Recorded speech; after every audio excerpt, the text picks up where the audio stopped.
Hello everybody. Just a super quick bit of context for this video.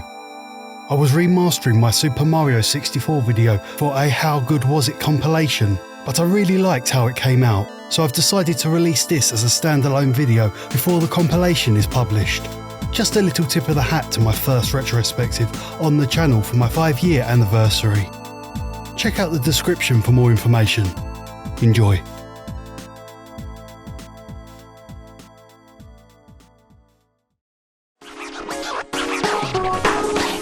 In this series, I take a critical look at these games that define childhoods, do a thorough playthrough of the chosen game on real hardware, look back at the reception of the time, talk about personal experiences, and ask the question, with as little bias as possible, how good was it?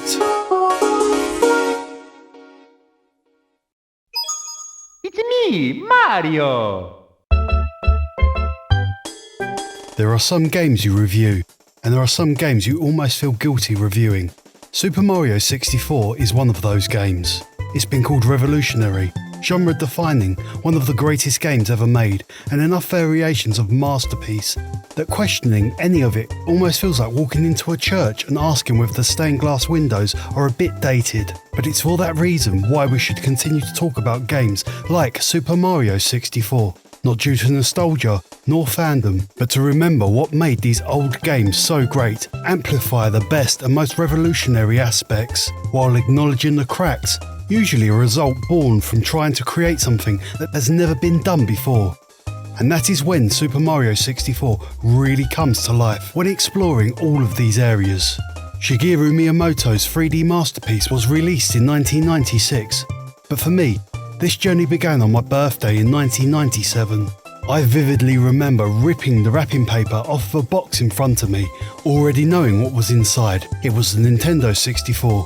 This was my first Nintendo console. In our house, and certainly amongst most of the UK, Sega had always been the more familiar name. I had grown up with the Master System, Mega Drive, and even the Amiga 500, so the N64 felt like stepping into completely unknown territory. With it, I got GoldenEye. And considering James Bond was one of my favourite film franchises, with GoldenEye being my favourite film in said franchise, you'd think that would have been enough. But then I got handed a second N64 shaped box. It was Super Mario 64, and I was over the moon. I played it about a month earlier on a demo unit in Toys R Us. And while GoldenEye was the game I probably should have been more excited about, Mario was the one I desperately wanted. I'd never played anything that felt so open. I didn't immediately understand what I was supposed to do, and for once, that seemed to be the point. I played it to death, every level, every secret I could find, all 120 stars, I got it all. With all this reminiscing, the obvious contention point to get out of the way straight off the bat, yes, you might be able to tell I'm a teensy bit biased. But strangely, despite how much I love this game, I haven't sat down for a playthrough in over a decade. That makes Mario 64 the perfect test for whether I can separate nostalgia from genuine quality. Because I remember the game I played in 1997, and the question is whether that game still exists. We're going old school here, kids. Only the original game on original hardware will do. The image might be a little blocky cleaned up, and the N64's abuse of anti-aliasing should probably be a war crime. But this is how we remember it, so that is how I'm playing it. So, with context in hand, grab your power stars, adjustable wrenches, and red caps, as we triple jump our way into the early 3D world of Super Mario 64.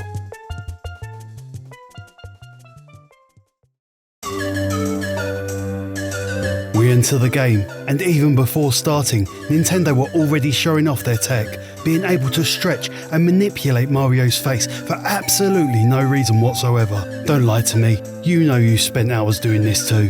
Then, we enter the game select screen, and those panpipes, you could play this for me in 40 years, and I would still be able to tell you exactly where they came from. We select a new save file, and it's on to the main event. Dear Mario, please come to the castle. I have baked a cake for you. Yours truly, Princess Toadstool. Peach. Even though commonplace today, this little cutscene with the speech was next level back then. The CGI of the PS1 was much more impressive. but this was still fantastic. Mario looks superb in 3D. With the tech of the time, Nintendo really captured the essence of our Red Plumber. This was the first time we had seen this iteration of Mario. And even today, when you look at games like Mario Odyssey, apart from the improvements in detail, the model is very much the same. The 5th generation of consoles, for a lot of people, was their first experience of 3D graphics in the home. So, going from the previous 2D, 16-bit generation to this has always been for me the greatest leap in gaming visuals. Even going from the PS1 to this was different. Not always better, but different. Like adding a complimentary new flavour to your ice cream cone. And with that context, hopefully even people too young to remember will understand how stunning Super Mario 64 looked back in 1997. The 3D movement was equally as impressive. I've often heard it said that the N64 analog stick was created because of Mario 64, but I couldn't find any solid source for that exact claim. The safer truth is that Mario 64 and the N64 controller were clearly solving the same problem at the same time. How do you move through a proper 3D space? Even the manual makes a point of explaining that the control stick allowed for subtle movement a D-pad just couldn't. And with Mario's speed changing depending on how far you tilted it, whether the stick was made for Mario, or Mario simply became the perfect showcase for the stick, the two were almost impossible to separate. It was revolutionary at the time. PlayStation was still using a D-pad at this point, and my dirty little secret, I love the N64 controller. Controlling Mario is very easy, the movements are very responsive. There is an archaic charm to the controls, not as refined as newer Mario games, but very usable. This area outside the castle was the ideal place to play with the alien control system. Have a go at the long jump, the crouch jump, and even the triple jump if you're feeling particularly spicy. It's at this point we get accosted by our new cameraman, Lakitu. Lakitu is another example of the level of detail Nintendo went into. Normally, you play a game, and of course there's a camera there. All 3D games have a camera, but Nintendo asked, why is there a camera there? Once we finish being told, Lakitu is following us throughout like a creepy floating voyeur, documenting our whole adventure. It's on to Peach's castle. This is the first hub world I can remember seeing in a 3D game. We had seen overworlds. The perfect example would be Super Mario World or even Super Mario Bros. 3. But this was different. This was 3D. The castle acts as the hallway to all the doors to enter the levels, with the doors in this case being paintings, because why not? We open the only door currently accessible to us and then jump into Bob-omb's battlefield. The makeup of Bob-omb's battlefield is very simplistic. A field, a bridge, a mountain, and this is a choice made of purpose. Everything on this level is here to teach the player more about the gameplay. The enemies will chase you. Bob-ombs will explode. The chain chomp will bark like a dog. You know, normal stuff. It's a training technique Nintendo has perfected over the years, and they have absolutely nailed invisible training here. You learn by doing. And there is an awful lot of things one can take issue with Nintendo over, but their game design is not one of those things. This game really was revolutionary. Not only did it blaze a path for which later platformers would walk, but it was the start of this kind of game, and many games, even with this template, took the wrong lessons from Mario 64. The whole game loop is propagated around a very simple system. Find the painting, jump in, read the clue, solve the clue, get a star, simples. Obviously there is a lot more to the game than just that, but at its core, that is how the game is played, with our first clue being Big Bob-omb on the summit, and as promised, Big Bob-omb is indeed on the summit. Solving the clue is not the hard part. Not getting distracted and staying on track is the hard part, because Super Mario 64 gives you the freedom to explore these levels in whichever way you so wish. Get the stars in order, wander off and take your own path. Who cares, as long as you get the stars. King Bob-omb isn't just the first boss fight. Nintendo are trying to teach us something very important. Get behind him, grab him, throw him. You're not just jumping on heads anymore. Mario's new movement and analog stick aren't decoration. Nintendo is already building challenges around them. Once beaten, we grab the star, Mario does his little Ankh dance, and we are thrown back into the castle. But then something clever happens. We jump into the same painting again, and the level has changed. Koopa the Quick is waiting for us to have a race to the summit. The layout of the level is the same, and what the game is asking you to do here is everything we did before, but faster. It's while speeding up the mountain. We find out this kids game is laying down some hard truths. Now we have an additional rolling ball in this ditch, and it resembles a dead King Bob-omb. Did we just kill King Bob-omb? I know this rolling corpse is an iceberg many have mentioned already, but I genuinely noticed this back in 1997, and even then, the implications were clear. Goddamn. Once at the top of the mountain, we climb to the top of the pole in a show of dominance, and then grab the second star. It's at this point we get access to the cannons, and suddenly, areas of the level that looked decorative become reachable. That floating island in the sky isn't just scenery, it's somewhere we can go, and I think that's the real lesson of Bob-omb Battlefield. It doesn't really teach you how to collect 7 individual stars, it teaches you how to think about Mario 64. Look around, read the clues, experiment with Mario's movement, pay attention to things that look interesting, and when you come back to somewhere you've already visited, don't assume you've already seen everything. By the time I leave Bob-omb's Battlefield, I've remembered why this game consumed me back in 1997. Mario 64 doesn't just give you objectives, it makes curiosity feel useful, and now that the game has taught us to explore, it's time to find out whether we can actually platform. With new stars comes the ability of opening a new door in the castle, another great example of the steady progression system in the game. So it's onwards to Whomp's Fortress. Let's go! Upon entering Whomp's Fortress, you realise they're going to be reusing music across the different levels. This could be seen as lazy, but it fully keeps in line with the earlier games. Rather than each level having its own music, the music would change depending on the type of level. It's a lovely touch and further links to prior games, telling you this is a Mario game. With Bob-omb's Battlefield teaching us the basic language of Mario 64, the game wastes very little time putting those lessons to use. And Whomp's Fortress is immediately more demanding. The wide open fields are gone. Instead, we're climbing upwards across narrow platforms, moving bridges and rotating obstacles, with a very long drop waiting underneath. We have been shown how Mario moves, and now we need to demonstrate we are paying attention. This is something the game does incredibly well. So where do we go? Well, up obviously. Yet another but different mountain to climb. Upon once again reaching the summit, we meet the second boss, Whomp. This enemy was tricky for the first time when I played this, but if you think I'm not abusing the bum drop in the current day, you're crazy. Whomp is defeated and we collect another star, but once again, the star isn't the real point. The point is that the freedom of Bob-omb's Battlefield has been transferred over to new terrain, and the developers are starting to tighten the screws. The game is still giving you space to explore. There are cannons, hidden walls, an owl inexplicably living in a tree, and stars tucked away in places I wouldn't discover until much later. But the platforming is becoming more deliberate. The game is gradually raising the level of skill it expects from you without ever stopping to announce that's what it's doing. A couple of stars later, we now have access to even more areas in the castle. We enter the next room and see a painting of a sunken ship. Great. A water level. We all love water levels. Once in Jolly Roger's Bay, we are hit with my favourite piece of music of the game.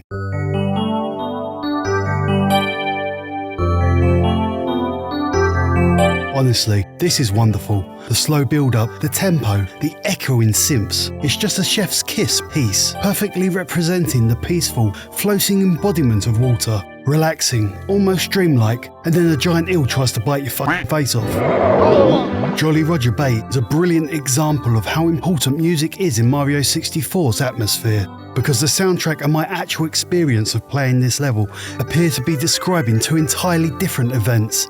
The music whispers, take a load off, float on your back in the water, close your eyes, stay a while. And then the game screams at you, eel attack, electrified chests, crushing pillars, anxiety-riddled underwater swimming.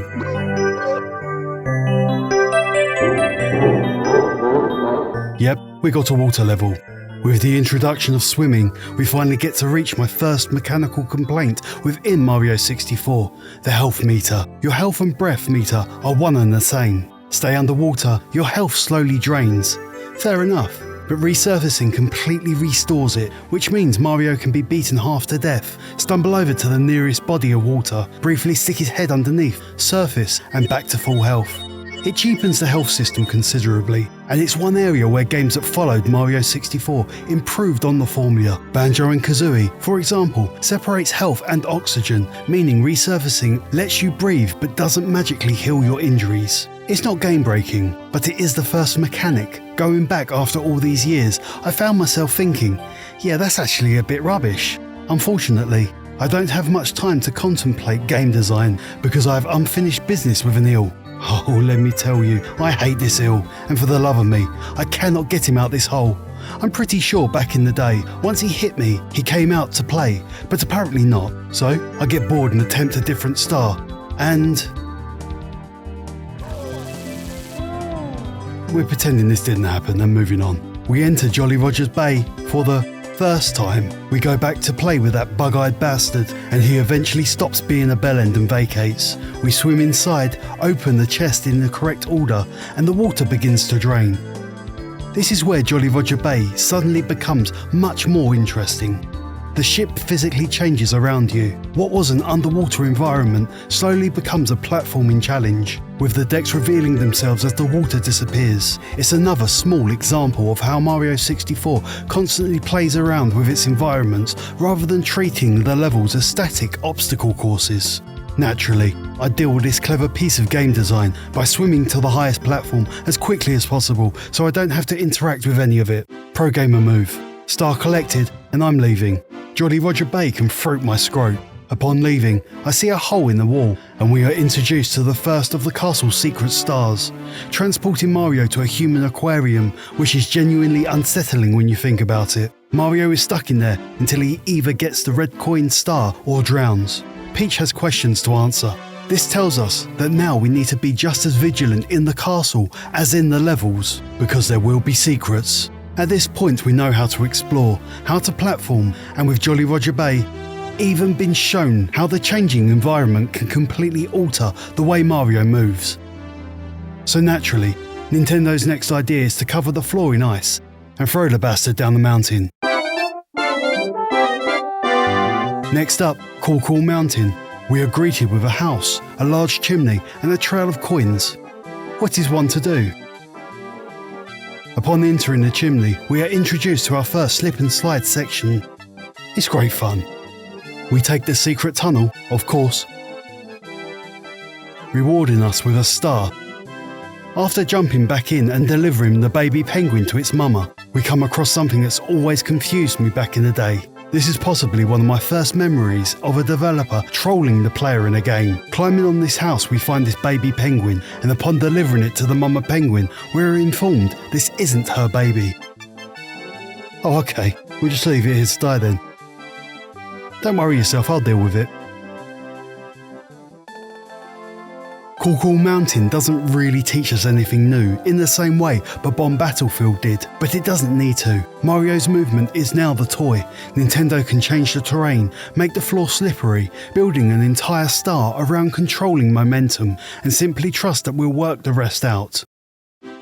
Returning to the castle, a beam of light is now shining into the main foyer, and looking directly into it takes us high above Peach's castle. This is where we finally unlock the wing cap. Now, I'm not going to lie to you, I played most of the game my first time with the wing cap remaining a see-through red box. I didn't have access to the internet in '97, a lot of people didn't, so apart from just working something out in the game yourself, your only other option was these archaic printed books called magazines. All sarcasm aside, once you know why this beam of light is here, it seems obvious, but I would never have worked this out on my own without reading about it in this guide that came with a magazine. But the wing cap is more than just a new power-up, because suddenly, places we've already visited changed again. Those transparent boxes now have a purpose. Areas that were difficult or impossible to reach become accessible, and levels like Bob-omb's Battlefield give us another reason to return. Earlier, the game taught us not to assume we'd seen everything just because we've visited a course before. The wing cap takes that idea a step further. Mario 64 doesn't just open new worlds as we progress, it changes what the old ones mean. By this point, the game had successfully made me suspicious of absolutely everything inside Peach's castle. Paintings are doors, wall aquariums are apparently plumber containment tanks, and looking at the ceiling can send you flying into the sky. So when I find another suspicious part of the castle, Naturally, I start sticking Mario's face into it. And sure enough, hidden behind the stained glass windows is another slide, because why wouldn't there be? There is actually 2 stars available here, one for reaching the bottom and another for completing the slide quick enough. So now with access to the big star door, we feed it the stars it thirsts for and it slides open like we're on the bridge of the Enterprise. We are shown a picture of Princess Peach, we start running towards it and slowly it changes into a glaring image of Bowser. You realise something's wrong. And bam, trapdoor. It's little artistic touches like this that make Super Mario 64 such a timeless masterpiece. It's something the game does throughout and just makes it feel so special. Dropped into the void of the first Bowser level, we are greeted with the oppressing, intimidating music, accompanied with Bowser's bellowing taunts. The atmosphere of this game is fantastic. This is the first level where we see a callback to the old school side-scrolling levels, and it's done very well. We still have full control of the 3D camera, but with it defaulting to the side view, the nostalgia is strong here. It almost feels like a bridge between the older 2D Mario games and the new 3D movement system. In reality though, Bowser in the Dark World feels like the first exam. Everything Mario 64 has spent the early game teaching us is being tested. Movement, platforming, reading the environment, working with the camera, and waiting at the end is Bowser himself.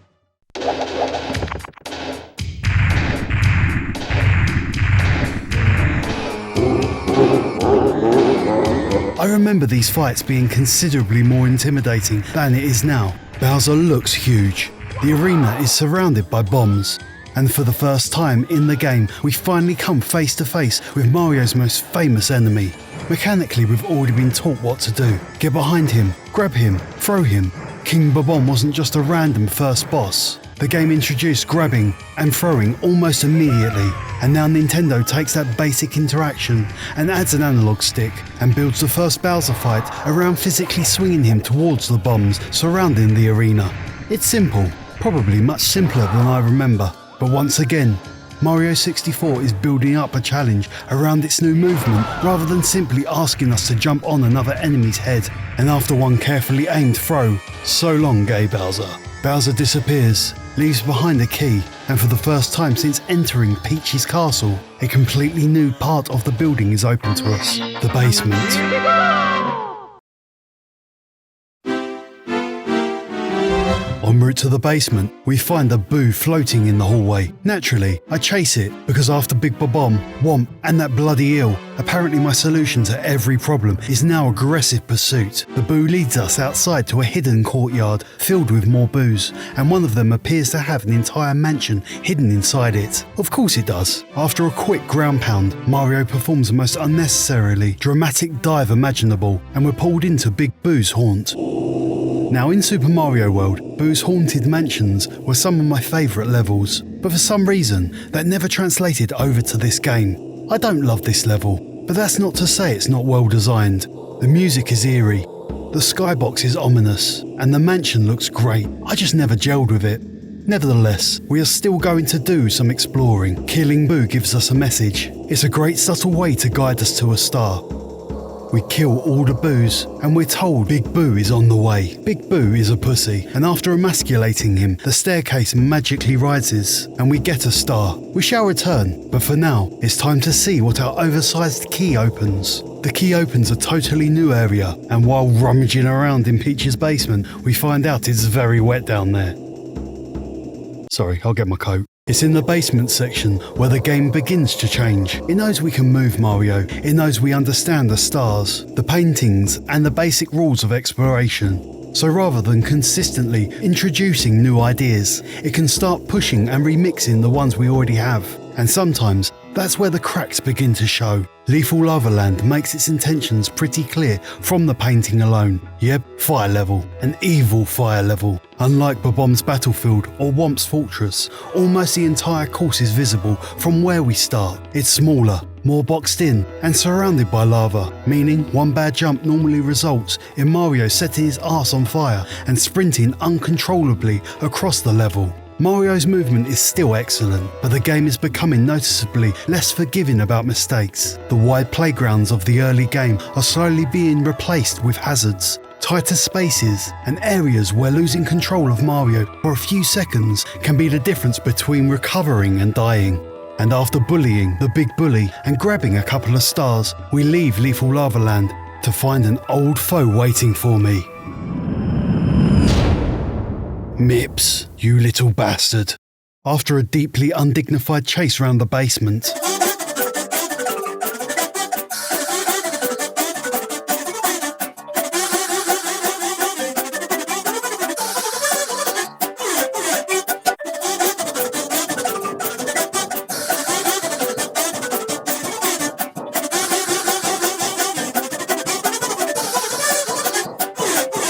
first try. We stare into each other's eyes, both fully aware this is only round 1, and after taking his star, I let the little bugger go. Super Mario 64 has already been trying to distill a serious distrust in architecture in the player by now.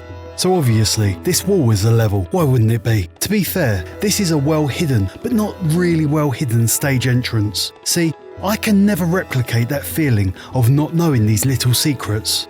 But I do remember how I found this one back in the day, although I did use a guide for the more obscure secrets. As mentioned, the wing cap is an example of this. I only got that guide once I had completed the game, meaning I could go back for those missing stars. But the way I found this rippling wall was by accident, bonking into it when chasing Mips. I can never know the intent of Nintendo, but if Mips was designed to be so tricky to help you discover this wall, then all I can say is bravo, Mr. Miyamoto, bravo. Unfortunately, the content of the level does not match the cleverness of the entrance. Shifting Sandland is by far my least favourite level. The level introduces quicksand, more importantly, instant deaths, and this is where some of Mario 64's older movement quirks really begins working against the game.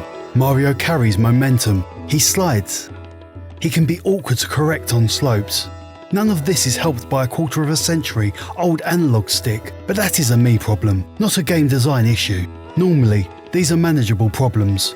But when the punishment for touching the wrong patch of sand is slowly being dragged to your death, the controls suddenly feel considerably less charming. This is the first time during the playthrough where I don't feel like I've failed the challenge. I feel like Mario has slipped 3 inches too far and the game has sentenced him to death. The punishment does not match the crime. It's not difficult in an interesting way. It's difficult in a tedious way. I'm not saying I'm not culpable for a majority of the deaths I've had on this level over the years. Most of them are a skill level issue, but it becomes dangerously easy to start blaming all the deaths on unfair mechanics when the game gives you a reason to do so. I am absolutely an apologist for this game. I have too much history with it not to be, but to show some objectivity, I will say Shifting Sandland gets the wood chipper, and I'm sorry to anyone whose favourite Super Mario 64 level is Shifting Sandland. Not because of what I said about it, but because your favourite level is Shifting Sandland. Thankfully, Hazy Maze Cave is almost the complete opposite, where Shifting Sandland immediately tries to kill me for moving in slightly the wrong direction. Hazy Maze Cave gives the player a huge, sprawling underground course with one clear message: go explore. And that's the genius of this stage. It's also deeply entrenched with the idea of see now, get later. Find the Hazy Maze section too hard to escape before suffocating. Can't press this button under the water. Well, there's a reason for that, and it all comes down to this transparent green box. Yep, the metal cap. It's the only cap in the game that is inside a level within a level, and it's a very interesting change. To be fair, the Hazy Maze is possible to navigate for the tenacious, and the switch can be activated when bum dropped from the exact correct position. But for a first-time player, these things will not seem possible. Even I questioned whether I was misremembering the switch trick after multiple failed efforts. Hazy Maze Cave is where Super Mario 64 is at its best, trusting the player to use the acquired knowledge to navigate the many different parts of the stage with no hand-holding. Eventually, we find our way down to the underground lake, meet this delightful creature, and naturally show her that we're friendly by ground pounding her directly in the spine. She seems fine with it. Riding across the lake leads us to a hidden area, and inside a pool of liquid metal is the switch for the metal cap. Now, with the metal cap in hand, we acquire the final power-up, the vanish cap.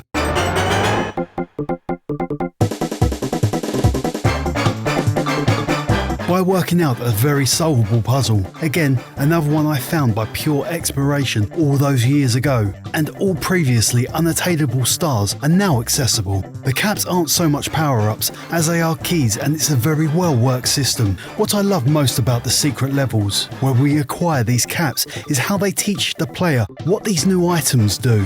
Yeah, it might be obvious what the wing cap does, but what the hell do I use a vanish cap or a metal cap for? Well, their respective levels show you exactly what to do. To get the red coin star in the vanish cap stage, we have to work out it's possible to walk through certain walls. To get the same star in the metal cap level, we have to use the power up to walk underwater against a strong current. These might seem like silly details, but it's these silly details that makes this such a well designed game. It's not even as simple as, now I have the metal cap, I can walk underwater, or now I have the vanish cap, I can now run through walls. How about metal vanish cap? Oh yeah, now we're cooking with gas. That caged underwater star now becomes a solved puzzle rather than an impossible task. Armed with the required stars, now we can unlock the next star door. With bated breath, it slides open. Would a giant floating apparition of Wario's head be waiting for me? Oh my god! No, of course not. I'm obviously referring to the iceberg regarding copies of Mario 64 being personalised and haunted. If you have no idea what I'm talking about, check the description. It's quite the, well, iceberg. Before we tackle the second Bowser level, the game requires quickly popping into Dire Dock to get a quick star, and with that water music making a comeback, it would be my pleasure. No big deal, a nice easy star on Bowser's sub, and it's time to do battle with Bowser in the Fire Sea. With the stakes being raised, the narrow platforms of the first Bowser level make a return. But now, they're surrounded by lava, and the obstacles are more aggressive, with the margin for error being considerably smaller. This is the kind of escalation I expected. Mario 64 has spent the middle game becoming more dangerous. Bowser's second course reflects that. Unfortunately, Bowser himself apparently didn't get the memo. The presentation is bigger, the arena can tilt, but mechanically, we're doing the same thing. Get behind him, grab the towel, swing him around, throw him into a bomb. The game spent the first few hours finding different ways to use the same movement system, so it's slightly disappointing that the biggest boss fight shows little variation. The first Bowser battle felt like a payoff to everything King Bomb had taught us. The second feels like a pointless reprise. It's not a terrible one, just very familiar. A bomb to the face later, Bowser disappears and leaves us with our second and final key.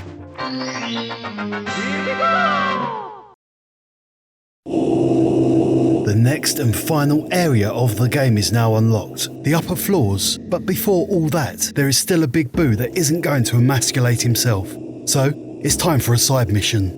We make our way back to that sneaky, mansion hiding boo, and it's time to get on the roof. Getting up to Big Boo's balcony and beating him isn't hard, to be fair. Once again, he's still a pussy. But for the love of God, why did they put the star on this slippery roof?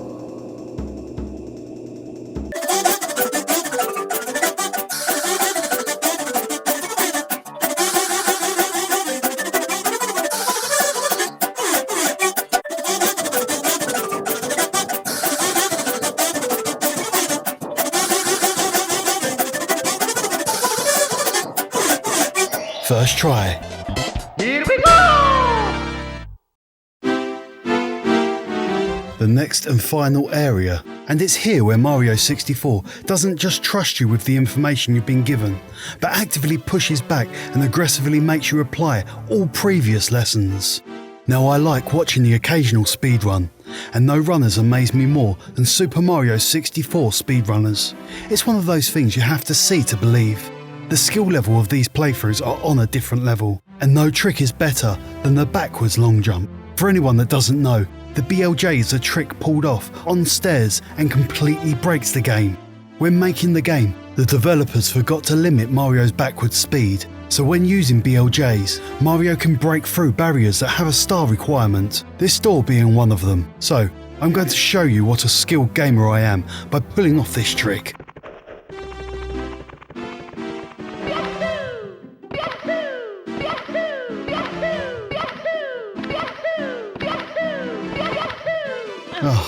This must be the patch version of the game.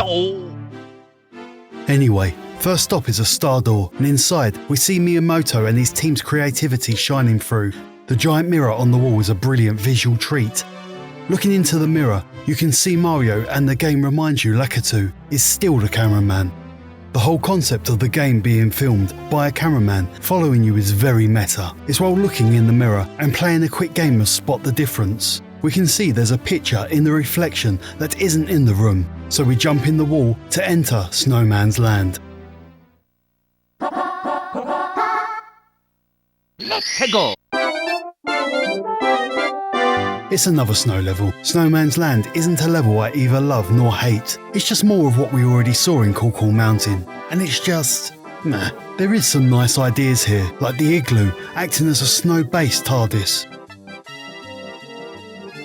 Using the penguin as cover is a nice idea to get across the bridge, and navigating this ice block is a fun puzzle, but overall, it's small and really lacking any genuine creativity.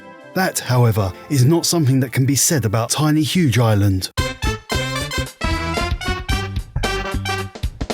Much like with Hazy Maze Cave, this kind of level design is where Mario 64 really lives and breathes. And I think that's because they are both stages that really feel like a throwback to the original games. Hazy Maze Cave really hits the feel of the original underground levels, especially with the remixed Super Mario Bros. Underground theme.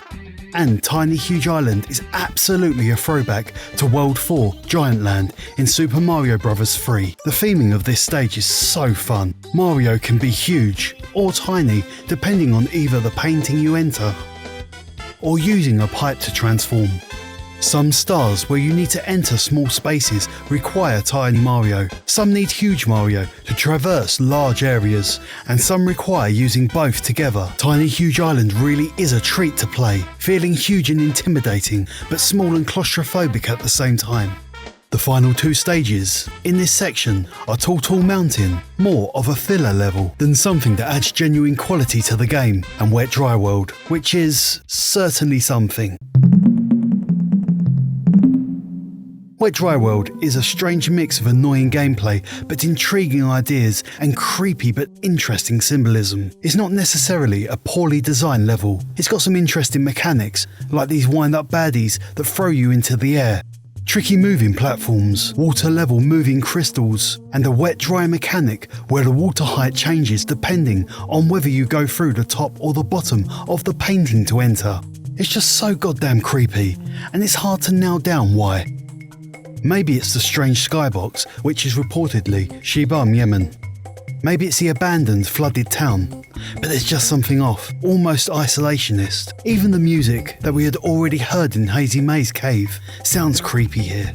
I know this is something that has been mentioned for a while on YouTube, but I had this feeling back in 1997, that feeling you're being watched. Now armed with a fist full of stars, it's time to open the last locked door. Upon entering, we see another star door at the top of some large stairs. This is different though. The message warns you of endless stairs and the need of 70 stars. The door opens and you see a staircase in front of you. Again, showing some lovely game design, because without 70 stars, the staircase is never ending, and with a rising musical crescendo in the background.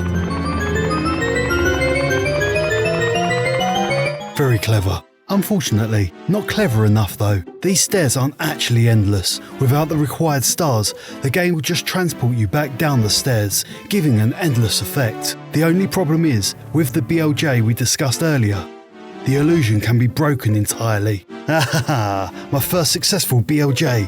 That bug must have fixed itself. However, the Wranker is no cheater, and we are doing this as intended. It's at this point Super Mario 64 enters the end game. We have one final floor to explore, consisting of two final levels, and they are quite the step up in difficulty. Gone is the trial and error forgiving gameplay. In its place, we have two brutal levels where nearly every mistake is punished with a drop in the void. Tick-Tock Clock is the slightly more forgiving stage of the two, with probably the most interesting entry gimmick in the game. The whole stage is based around Mario being inside the clock, with the speed of the moving clockwork being decided by the positions of the big hand upon entry. At 12, the level stops. At 3, it runs slow. At 9, it runs fast. And at 6, everything becomes random. It doesn't make a massive difference, mainly just dictates the difficulty of the stage. But some stars do require certain movement speeds. For instance, I find the 8 red coin star near impossible when the clock is not stopped, but at the same time, stars at the top of the level are impossible in that frozen state. It's one of those things where now we know how this speed feature works, the level is a lot easier. But imagine playing this back in the 90s, having no idea why everything has no consistency. It was bloody maddening. Final level. Final throw of the dice from the game, and they aren't casually throwing the dice on a felt table. They are throwing them full speed at Mario's head, hoping to knock him into the void. Yes, Rainbow Ride is by far the hardest level in the game. Violent spinning platforms, fire spewing nozzles, evil Lakitu, the true final boss of the game, a slow moving magic carpet. Yes, the speed of this level is what makes it so painful. No matter the star you're going for, every try, we have to ride this section. Not hard, just annoying. And heaven forbid you need to ride this bitch all the way to the end of the rainbow, because I can promise you there is no pot of gold, just a star and a deep-seated feeling of regret and despair. I'm obviously being dramatic, but Rainbow Ride really can feel like riding a unicycle uphill at times, with the whole theme of the level being pain. Okay, I'll stop. This level does bring up the most obvious example of a trick the developers have been using throughout the whole game. I call it the carrot and the stick technique, and Super Mario 64 really likes this technique. It's been used throughout the game, but it's here when it reaches masochistic levels. The implementation of the carrot and the stick goes something like this. This is the carrot, and it is used to draw the player off their current path. And the stick is when you can't get back on the path you were on, and it's used to beat the ever-living shit out of the player. A perfect example of this is here. Look at that nice juicy life, just waiting to be snuffled up. Pretty tempting, right? Never fall for this. This is the game's final attempt to stop Mario from reaching that shiny new star. The message running through my head while playing this game is do not fall for the red herrings. Now when used in tandem with the time sink that is Rainbow Ride, it really makes you regret that decision to grab that life you really didn't need, and in turn regret your life choices. There isn't really anything particularly redeeming about this stage. Its purpose is literally to see if you've been paying attention and using the skills you have learnt with maximum efficiency. And in those terms, Rainbow Ride does exactly what it's supposed to do, test the player. Plus, being remembered as difficult and annoying is far better than not being remembered at all. Tall Mountain, I'm looking at you.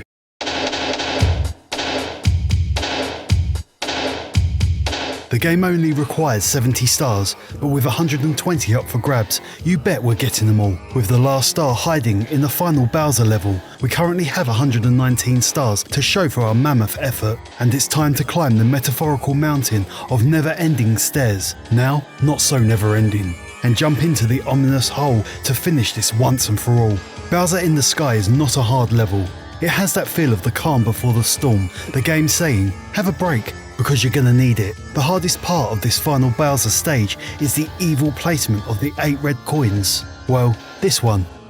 And this one in particular. I've kept it 100 with you guys throughout this video, and while I vividly remember the placement of these coins now, this was another case of Saved by the Guide back in the day, especially with this one. I remember this coin clearly, and upon eventually finding it thinking, that is so devilishly well hidden but obvious. One last trick of the camera with a final fuck you from the game, and I kind of admire that. The full complement of power stars is now complete with 120 in the back pocket, and that only leaves us to jump through the portal and into the abyss.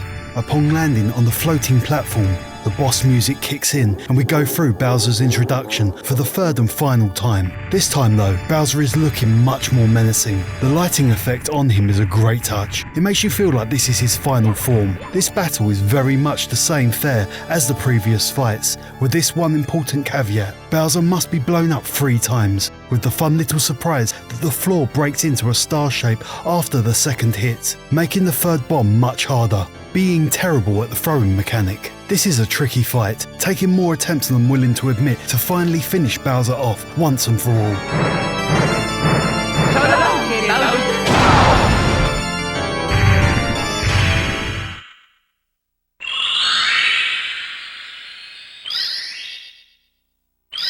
We grab the final giant star, and it's over.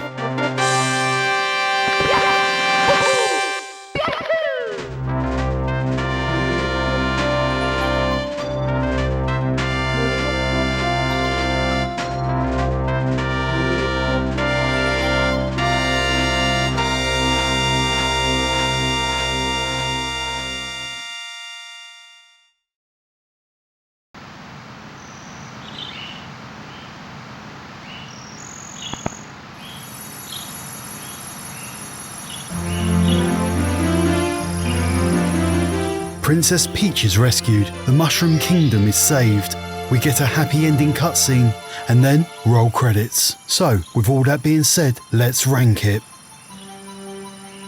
For a game from 1997, the graphics are superb. In the context of release date, there is nothing else like this. The mechanics are incredibly strong. Now with retrospect, we have issues here, but this was walking completely new ground, crafting its own template to navigate Mario through a new and scary 3D world.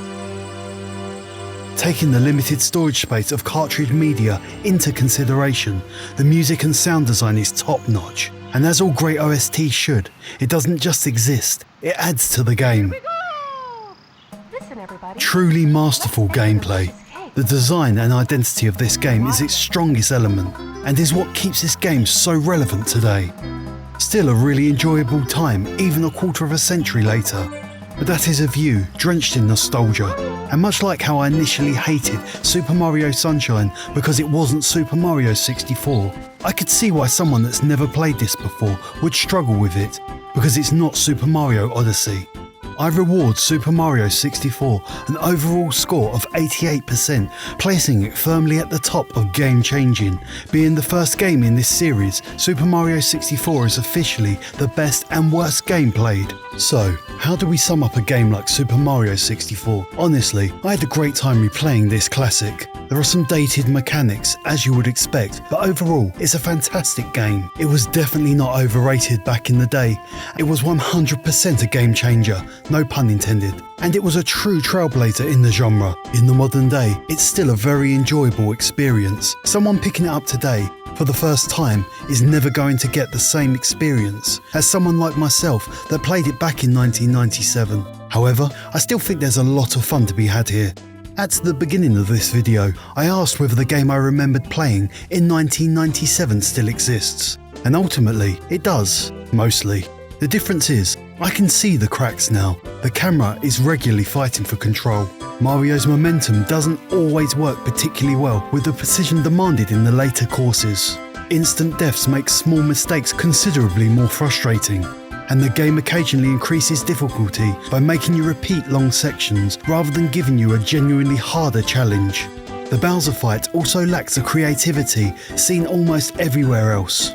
These are either things I didn't notice in 1997 or simply didn't care about, but none of them change what Mario 64 gets right. Mario is still fantastic to control. The game still makes curiosity feel rewarding. Peach's Castle still feels like an actual place to explore rather than a hub connecting individual levels. The music and atmosphere give the courses identities that are still immediately recognisable nearly 30 years later. And the best levels don't simply put different platforms in front of Mario, they change the way you think about the same mechanics. Ice changes momentum, water changes control. Lava turns your understanding of punishment on its head, and the caps act as keys to unlock previously unreachable areas.